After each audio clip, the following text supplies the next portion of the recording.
Bonjour à tous les amis, bienvenue sur la chaîne The Web Plastic Model.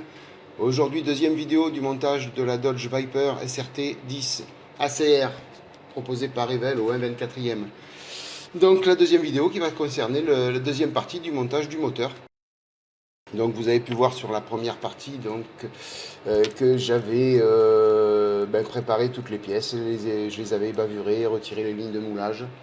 J'avais passé aussi une couche d'après afin de pouvoir mieux déceler les bavures et les lignes de moulage. Donc tout est prêt à être mis en peinture maintenant. Donc je vais préparer l'ensemble des pièces, les premières pièces qui vont être peintes, elles, en noir brillant X1 de chez Tamiya. Donc noir brillant, ce sont essentiellement les pièces qui vont être métallisées après. Donc il est de bien pour les peintures métallisées de faire un après noir. C'est conseillé et le résultat est quand même meilleur que si vous faites ça sans un noir brillant en sous-couche.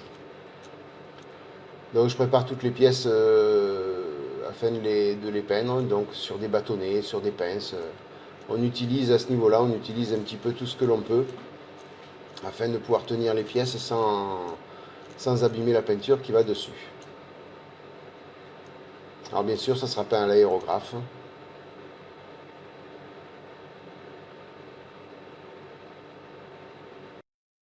Donc il y a les deux collecteurs d'échappement, il y a une pièce haute du moteur et le bloc lui-même. Voilà, bah écoutez, ce que je fais, c'est que je vous laisse un petit peu découvrir la mise en peinture et puis je vous reprends à chaque fois que je dois vous dire quelque chose ou à la fin de la mise en peinture.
Il va falloir que je m'améliore par contre au niveau du cadrage. Je suis encore un peu hors caméra. C'est pas trop top pour vous. Bon, vous voyez quand même un petit peu, mais bon, c'est pas le paradis, hein. Il va falloir que je m'améliore à ce niveau-là.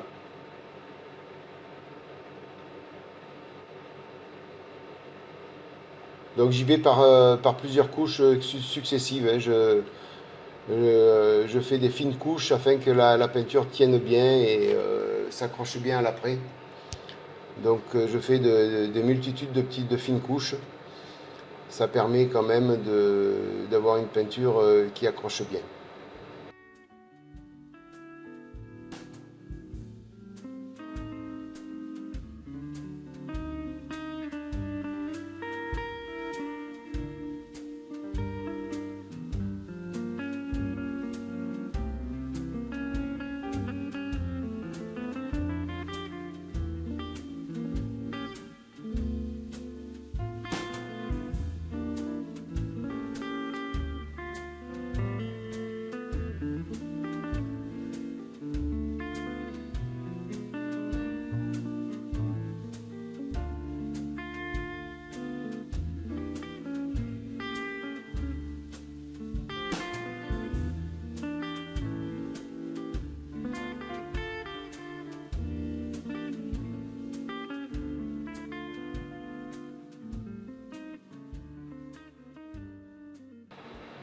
Voilà, ces pièces-là vont être peintes, elles être peintes en rouge. Oh, je vais y arriver. Donc là, ben, vous y voyez pas, hein, mais c'est du rouge Ferrari de chez Valero. Je crois que la référence c'est 71 085, si mes souvenirs sont bons.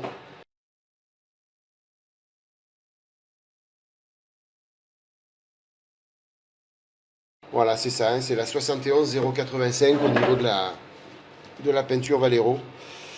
Donc c'est de la modèle R de chez Valero. Hein. Donc la peinture rouge Ferrari. Donc ce rouge-là, je trouve qu'il est parfait pour les pièces moteurs. J'adore cette coloris, donc j'ai quelques fioles d'avance, j'utilise ça pour les moteurs. Éventuellement pour une Ferrari, bien sûr, si je dois peindre une Ferrari.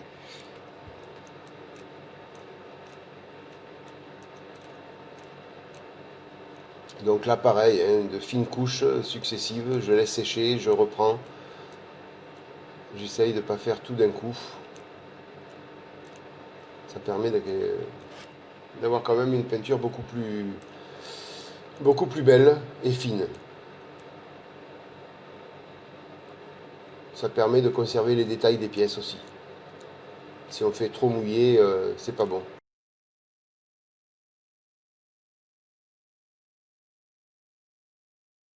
Voilà, donc là le bloc moteur, lui, il va être peint en dark aluminium. Alors la notice nous spécifiait une couleur. Bon, j'ai choisi dans les pots que j'avais. Alors la notice demandait de le peindre en aluminium métallique. Je crois que c'est ça. Je vais vous dire ça exactement. C'est ça, aluminium métallique. Donc j'ai pris du dark aluminium. J'ai trouvé que ça pourrait faire une différence de teinte avec les autres pièces. Donc comme ça permet de jouer un peu avec les ombres, avec les couleurs. Pour pas avoir un moteur uniforme sur toutes ces pièces. Donc là j'applique une fine couche. Je ne remplis pas volontairement la pièce de peinture. Ça permet de toujours laisser un petit peu de noir dans les creux de la sous-couche afin d'avoir des ombres naturelles. Les collecteurs d'échappement, eux, vont être peints en gunmetal. Donc j'utilise toujours les peintures AK interactives extrême métal.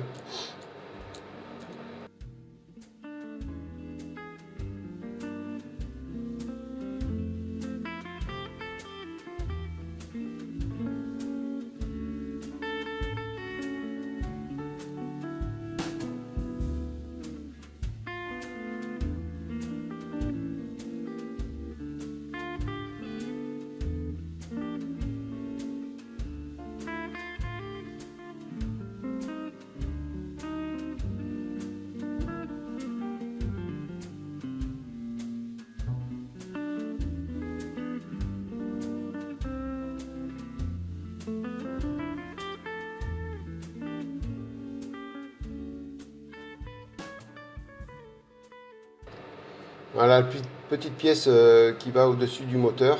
Alors je ne connais pas le nom, si quelqu'un le connaît, dites-le. Donc elle, je la chrome, toujours avec la peinture AK interactive, je passe du chrome dessus.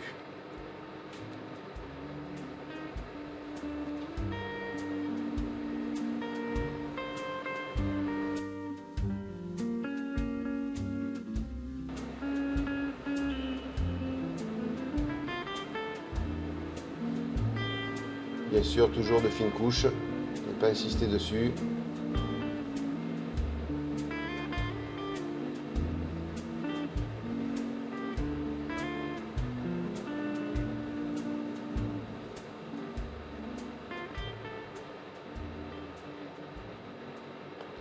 faut savoir que la peinture AK interactive sèche très vite. Alors, au toucher, pas à cœur, hein, il faut faire bien attention. Ça, faut laisser bien une journée de repos pour ces peintures avant de mettre les doigts dessus. Donc sur ces deux petites pièces, la notice nous demandait de poser un décalque blanc où il y a marqué Viper. Donc moi j'ai pris l'option de faire différemment. Donc je ne l'ai pas montré sur la vidéo, vous ne le voyez pas. Mais en amont sur ces pièces, j'avais fait une sous-couche noire. Non, pas noire. J'avais laissé brute d'après. Par contre, j'avais mis une petite couche de peinture Evel, la 91, le fer métallique. Donc la peinture énamel. qui me permettait après, donc une fois le passage de la peinture rouge, avec un coton-tige et de l'alcool à 70, retirer le rouge sans abîmer le fer métallique d'en dessous, puisque l'alcool ne va pas dissoudre la peinture énamel. Donc je frotte doucement sur les lettres afin de faire partir le rouge et de laisser apparaître le gris du fer métallique. Voilà, qui permet d'avoir les lettres en relief plutôt que d'avoir le décalque par-dessus qui, à mon avis, aurait fait pas trop joli. Voilà, donc je fais ça sur ces 2 pièces. Et puis on va pouvoir attaquer donc le montage du bloc, puisque toutes les pièces ont été peintes. Les petits détails ont été faits hors caméra, notamment sur ces 2 pièces rouges, là, les petites peintures au pinceau. J'ai tout fait ça hors caméra dans mon coin, histoire de ne pas faire une vidéo trop longue non plus. Donc là, l'assemblage final se fait tout à la cyano. J'utilise pas du tout de colle liquide Tamiya ni de colle maquette. Ce sont que des pièces peintes, donc je préfère mettre de la cyano.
Voilà, il va rester les 2 collecteurs d'échappement à coller. Alors, je ne vais pas les coller, les collecteurs, parce qu'ils sont repérés au niveau de la notice et sur les grappes avec 2 numéros différents.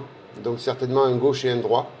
Et malheureusement, comme je les ai dégrappés, je ne sais plus quel est le gauche, le droit. Ils ont l'air à peu près identiques, mais j'ai un petit doute. Alors, plutôt que de les coller, et puis après, quand je vais assembler le reste du châssis avec l'échappement, si c'est collé et que c'est pas la bonne dimension, je vais devoir tout casser pour les raccorder à l'échappement. Donc je les ai juste emboîtés, et puis au moment opportun, j'ajusterai, voir s'ils sont tous les 2 au bon endroit. Voilà, je préfère prendre cette précaution, ça mange pas comme on dit, ça mange pas de pain. Et c'est mieux que de devoir décoller une pièce après coup. Donc je passe un petit peu de jus, du panel line noir de chez Tamiya, histoire de jouer encore un peu plus avec les ombres et de finir ce bloc moteur.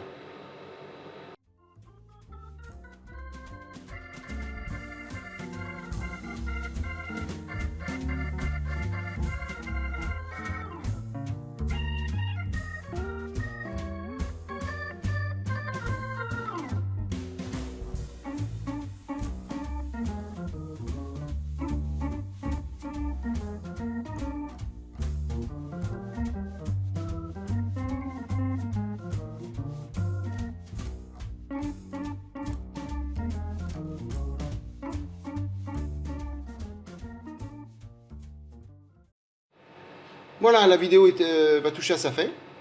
Je vous remercie d'être passé par là, d'avoir visionné cette vidéo. J'espère que ça vous a plu. N'hésitez pas à liker si c'est le cas. Je vous laisse avec un petit slideshow du bloc moteur pour que vous puissiez le voir un petit peu sous tous les angles. Et puis, ceux qui sont en vacances, je leur souhaite de passer de bonnes vacances. Ceux qui sont au travail, malheureusement, souffrez un peu pour partir en vacances un peu plus tard. Ou sinon, si vous êtes revenu de vacances, il faut bien reprendre le collier à un moment donné, si on veut repartir en vacances après.